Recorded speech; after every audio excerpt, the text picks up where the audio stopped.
कर रहे हैं। वो अपने आप को खैर डिफेंस एनालिस्ट भी कहते हैं। उनकी कई वीडियोस आती हैं जिसमें वो कहते हैं कि उन्होंने गजवा हिंद भी करना है और सऊदी अरब में बिल्कुल उनको अरेस्ट किया गया था, और सिर्फ अरेस्ट ही नहीं किया गया था, 200 कोड़े भी पड़े थे। और वो उसके बाद से वो जो है ना सऊदी अरब कभी गए नहीं। उन्होंने दोबारा विजिट नहीं किया सऊदी अरब का।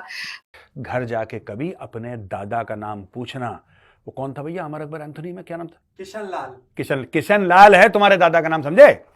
चेक करो जरा, चेक करवाओ। तुम्हारे दादा का नाम किशन लाल है।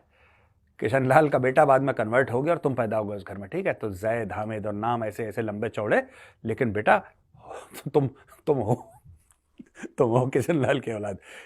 देखिए, लाल टोपी का नाम हमारे भारत में जोकर के हिसाब से लिया जाता है। He is just a cockroach and nothing else. कबूतर बन के आ जाएगा और पूरे पाकिस्तान को खत्म कर देगा, तो एक डर है उसके दिल में। एनीवे, अच्छा क्या हुआ कि जैद हामिद की आदत है बकवास करने की, ठीक है? ये आदमी जो है, ये इसको है कुछ, जैसे कुछ लोगों को होता है ना कि बवसी टाइप का है, इसको है प्रॉब्लम। जय हिंद दोस्तों। हाल ही में पाकिस्तान के एक शख्स सोशल मीडिया पर काफी चर्चा में है, जिन्हें अक्सर लाल टोपी के नाम से भी जाना जाता है। दोस्तों, जिन्हें सैयद जैद जमान हामिद के नाम से भी जाना जाता है। ये गया सऊदी अरब, ये कुछ साल पहले की बात बता रहा हूं। ये भाई साहब पहुंचे सऊदी अरब। सऊदी अरब पहुंच के ये सऊदी अरब को मुसलमान बनना सिखा रहे थे कि तुम कैसे बेहतर मुसलमान बन सकते हो, तुम में क्या कमियां हैं, तुम में क्या कमियां हैं, तुम किस तरीके से कमियों को दूर कर सकते। ये क्योंकि ये आदमी है ऐसा, ठीक है? सऊदी अरब ने बोला कि अच्छा तुम बहुत बोलती हबीबी है, चलो आओ हमारे मेहमान बनती, तुम्हें रोज रोज खजूर खिलाती। तो शेख ने पकड़ के उसको जेल में डाल दिया, 8 साल की जेल, और बोला कि अंग विशेष पे 1000 कोड़े पड़ेंगे। और भाई साहब इसको कोड़े पड़ना शुरू हुए अंग विशेष पे, तो ये ऐसे, ये देखिए, ये बंदर की फोटो नहीं है भाई, ये जैद हामिद है। सऊदी अरब की जेल में मार खा खा के ऐसे ही हो गया। तो एक जमाना था जब ये पाकिस्तान आया, मैं वापस जाऊंगा कोड़े पड़ने वाले इंसिडेंट पे बाद में, थोड़ा सा ये सुन लीजिए। पाकिस्तान आता था, बोला कि जैद हामिद साहब अस्सलाम वालेकुम, वालेकुम सलाम, तशरीफ रखिए।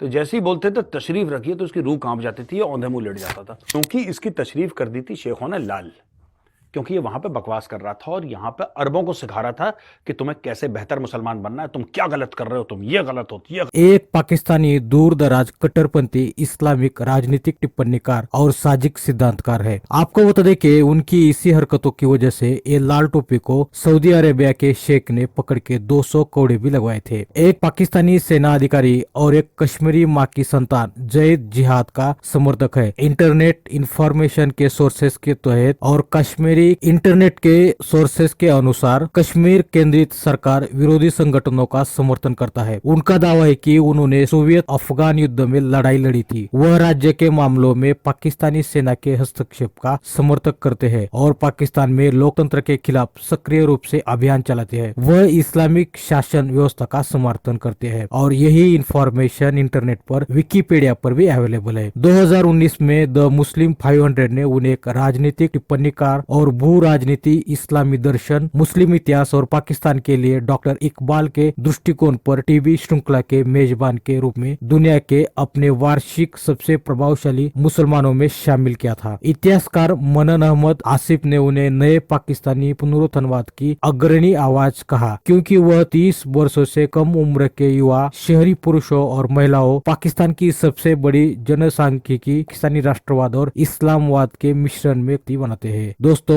उनके सोशल मीडिया के तहत वो काफी चर्चा में रहते हैं, क्योंकि वो इस्लाम और अन्य बाबी का समर्थन करते हुए काफी स्टेटमेंट करते रहते हैं। हाल बिल्कुल सऊदी अरब बदल रहा है और एमबीएस जो है उन्होंने कहा भी था कि 5 साल में यूरोप बना देंगे। उसका एक रीजन ये भी है कि वैसे तो खैर वो बात भी ठीक है कि भारत से उनको ज्यादा लोग मिल सकते हैं हज उम्रे के लिए, लेकिन मेरा ख्याल है कि पूरी दुनिया से लोग आते हैं, उसकी टेंशन नहीं है उन्हें। लेकिन बात यह है कि सिर्फ हज उम्रे से तो गुजारा नहीं होगा ना सऊदी अरब का। सुनने में यही आया है कि 10 से 15 साल में जो ऑयल है वो खत्म हो रहा है, और जब ऑयल खत्म हो जाएगा तो फिर सऊदी अरब की जो कमाई है ऑयल से वो तो बंद हो जाएगी। तो उस सूरत में उनको यूरोप की तरह अपने आप को थोड़ा खुला बनाना पड़ेगा। वहां पर यूरोप स्टाइल में जो है टूरिज्म ओपन करनी पड़ेगी। ये जो जैद हामिद साहब जैसे लोग हैं ना, इनकी यही प्रॉब्लम है कि इनके अंदर इतना जहर भरा हुआ है, इतनी नफरत है उनके अंदर। आपने अगर वो उनकी वीडियो देखी हो तो वो जिस तरह से सिख और हिंदू की बात कर रहे हैं, तो सिख और हिंदू तो पाकिस्तान में भी रहते हैं, चले थोड़े रह गए, हमने अक्सर को कलमा पढ़ाई डाला है, लेकिन ये कि फिर भी रहते हैं और पूरी दुनिया में रहते हैं। उनके बारे में इस कदर गलत जबान उन्होंने इस्तेमाल की है, जिसपे मेरा ख्याल है कि उनको शर्म आनी चाहिए। लेकिन अब सऊदी अरब में मुझे तो लगता है कि सऊदी अरब अब ना सिर्फ ये कि इंडिया से डेलीगेशन गया था और आगे भी जाएगा, बल्कि बहुत जल्द हो सकता है कि जैसे कि सऊदी अरब चेंज हो रहा है, तो हो सकता है कि वहां पे मंदिर और गुरुद्वारे भी बनना शुरू हो जाए, चर्च भी बनना शुरू हो जाए। फिर ज़ैद हामिद साहब क्या करेंगे? और अगर ज़ैद हामिद साहब में इतना ही हिम्मत है तो फिर गवर्नमेंट से कहें कि जी एम्बेसडर निकाल किया था। तो हमारे यहाँ लाल टोपी वाले जिन्हें मतलब जिनको कहा जाता है हामिद जी है और जैद हामिद, तो उनको लाल टोपी नाम से मशहूर है और इंडिया में भी भाई उन्हें जाना जाता है। तो उन्होंने काफी चीजें जो कि कहा कि भाई हम नहीं मानते, नहीं किया, ऐसे है वैसे है, काफी उन्होंने मतलब क्रिटिसाइज किया था। अब दोबारा से जब उनकी एक स्टेटमेंट आती है, उनका कहना है कि how dare Saudis allow Hindus and Sikhs inside Medina. जब आपकी माइनॉरिटी गलत हो आलम इस्लाम। अच्छा, ये बंदा है गजवा हिंद, जो कि सबसे बड़ा झूठ है। गजवा हिंद सबसे बड़ा फ्रॉड है। कोशिश कोई भी करे, किसी भी किताब में कुछ लिखा हो, तुम क्या गजवा फजवा करोगे यार? है गजबे के लिए पैसे चाहिए, और गजबे के लिए क्या चाहिए? हिम्मत। बात करते हो गजवा हिंद की, ये ज़ैद हामिद अक्सर कहता है गजवा हिंद गजवा। किसने रोका भाई तुम्हें? किसने रोका है? एक दिन सारी आलम इस्लाम की फौजें आएंगी और वो गजवा हिंद करेंगी। कपिल शर्मा की शो देख लेना,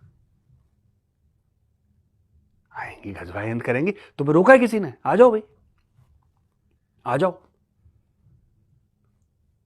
अट्टा पे ही पिटोगे तुम बेटा, तुम गजवा हिंद बाद में करना। अट्टा में पता लगा मोबाइल छीन लिया तुम्हारा, चेन वेन छीन ली, ठीक है, वो लपड़ वपड़ और मार दिया तुमको। गजवा हिंद करना तो ये भाई, ये बड़े एक अच्छा, पाकिस्तान में कॉन्स्टिट्यूंसी है भाई गजवा हिंद की। आप लोग हल्का ना समझे पाकिस्तानियों को, एक पूरी कॉन्स्टिट्यूंसी है इनकी गजवा हिंद की। और गजवा हिंद की ये कॉन्स्टिट्यूंसी है कि भाई हिंदुओं का हम सर कलम करेंगे और लाल किले पे हम सब्ज परचम लहराएंगे इंशाल्लाह, और ये करेंगे ये करेंगे। दुनिया भर का एक ड्रामा है और कई पाकिस्तानी इसमें बिलीव करते हैं। सऊदी अरब का यहाँ से, क्योंकि इस तरह किया जाता है ना, हमारे आपको याद होगा फ्रेंच एम्बेसडर के साथ भी किया था, लेकिन नहीं, जहां से पैसा आता है वहां तो पाकिस्तान कोई इस तरह का काम नहीं करता। एम्बेसडर निकाल दें, फिर ज़ैद हामिद साहब वहां एम्बेसी के बाहर जाके टायर वायर जला दें, ये भी किया जा सकता है। साथ ही एमबीएस जो है बाइकआउट कर दें, कहे सऊदी अरब से ना हम पैसा लेंगे ना हम सऊदी अरब से बात करेंगे, जब तक वो माफी नहीं मांगता ऐसा करने की। लेकिन हमारे यहाँ सर आप जानते हैं दोगले किस्म के लोग रहते हैं, और ज़ैद हामिद साहब इसी तरह की बातों की वजह से फेमस भी हैं, अदरवाइज आपने उनको नहीं देखा होगा कि कभी कोई खास वो कहीं नजर आए हों।